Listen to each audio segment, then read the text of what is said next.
इस पे आ जाओ। Super Garuda shield 2025, super Garud shield 2025, ये क्या है ये? चलो लेट अस अंडरस्टैंड।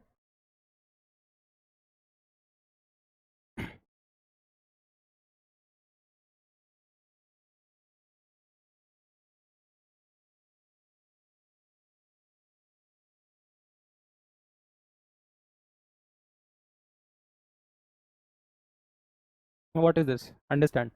तो लेट अस से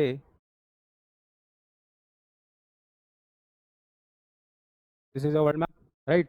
अभी क्या होता है, now there is something called as international relations. Countries के आपस में रिलेशंस होते हैं, है ना? तो there is something called as diplomacy, जिससे हमें ये रिलेशंस बना के रखने पड़ते हैं, है ना? तो people have different countries have different groupings, different countries have different groupings. आपके अगर इंटरेस्ट मिल गए तो आपने अपना ग्रुप बना लिया। अभी अपना इंटरेस्ट पिच करते हैं वाया डिफरेंट ग्रुप्स।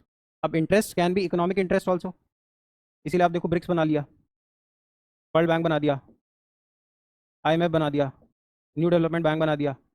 अब जो इंटरेस्ट है वो जियो भी हो सकते हैं, कि भाई मैं सुरक्षित रहना चाहिए, है ना, मेरा एरिया सुरक्षित रहना चाहिए। जियो पॉलिटिकल मतलब जोग्राफी से रिलेटेड पॉलिटिक्स, मेरा एरिया सुरक्षित रहना चाहिए, इसमें भी तो मेरा इंटरेस्ट हो सकता है कुछ लोगों के साथ, है ना? फिर अब ये इंटरेस्ट को सर्व करने के लिए मुझे अपना डिफेंस स्ट्रांग चाहिए, यस और no? Yes. And we should always be war ready, war ready रहना चाहिए। Keep on testing weapons, you should keep on testing your weapons, you should keep on testing interoperability, आप साथ में काम कर सकते हो या नहीं। तो इसी के लिए जो फ्रेंड कंट्रीज होते हैं या फिर जहाँ पे उनका इंटरेस्ट मिल रहा होता है, वो बहुत सारी एक्सरसाइजेस करते हैं, और उन एक्सरसाइजेस को हम कुछ कुछ नाम देते रहते हैं। अब यहाँ पे तो this region of the world यहाँ पे बैठा है चाइना, और अगर इसको इधर उठा के देखोगे, इसको इधर उठा के देखोगे, मान लो ऐसे ऐसे कुछ होगा, है ना? ये वाली चीज़ इधर आ जाएगी, गोल है, यहाँ पे यू हैव यूएस, यहाँ पे यू हैव चाइना। तो यूएस को हमेशा ये डर लगता है कि चाइना अपना इन्फ्लुएंस बढ़ा रहा है कहाँ पे, इन द इंडो पैसिफिक रीजन। अब ये इंडियन ओशन है, तो इंडो, ये पूरा पैसिफिक ओशन है, ये पूरा पैसिफिक ओशन है, ये अभी बताया था मैंने तुमको, ये बताया था पूरा पैसिफिक ओशन है। तो इंडो, इंडो, ये इंडो, ये पैसिफिक, तो जो इंडो पैसिफिक वाला रीजन है वहाँ पे यूएस को थ्रेट लगता है, किससे? चाइना से। तो यूएस यहाँ पे अपने कुछ कुछ ग्रुपिंग्स बना लेता है, so that it can counter the increasing Chinese influence in the Indo Pacific. आज इंडो पैसिफिक समझ में आया होगा। चलो, तो अब हो क्या रहा है, इसी इसी इसी लार्जर पिक्चर के लिए एक छोटा सा काम किया जा रहा है, बहुत सारी चीजें करी जा रही हैं। अगर आप जानते हो, there is a group called as Quad, जिसमें जापान, जिसमें Japan,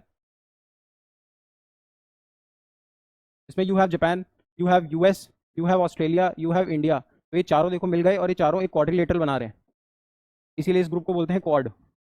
this is also to counter the increasing Chinese influence in the Indo Pacific. तो एक छोटी सी चीज़ और कर दी, यूएस ने, यहाँ पे एक कंट्री मिलेगा तुमको बाय द नेम फिलीपाइंस, यहाँ पे वियतनाम के पास में। तो यूएस ने वियतनाम के साथ, सॉरी, यूएस ने इंडोनेशिया के साथ, यहाँ देखो चाइना बैठा है, यहाँ यूएस बैठा है, यहाँ इंडोनेशिया बैठा है। तो यूएस और इंडोनेशिया ने इसको इसको कॉम्बैट करने के लिए, चाइना को कॉम्बैट करने के लिए यूएस, और यहाँ बैठा है आपका इंडोनेशिया, इन्होंने साल 2009 से एक एक्सरसाइज शुरू करी which is called as super super super grand shield exercise. अब 2009 तक से तो both of these countries were participating, but since 2022 around 10 more countries have joined it. तो सारी कंट्रीज जो चाइनीज इन्फ्लुएंस को रोकना चाहती हैं साउथ चाइना सी में, वो इसमें ऐड हो रही हैं। सवाल आना चाहिए कि is India part of it? तो देखिए, India is not a member of this exercise, not a member, but an observer. इसका मतलब क्या होता है?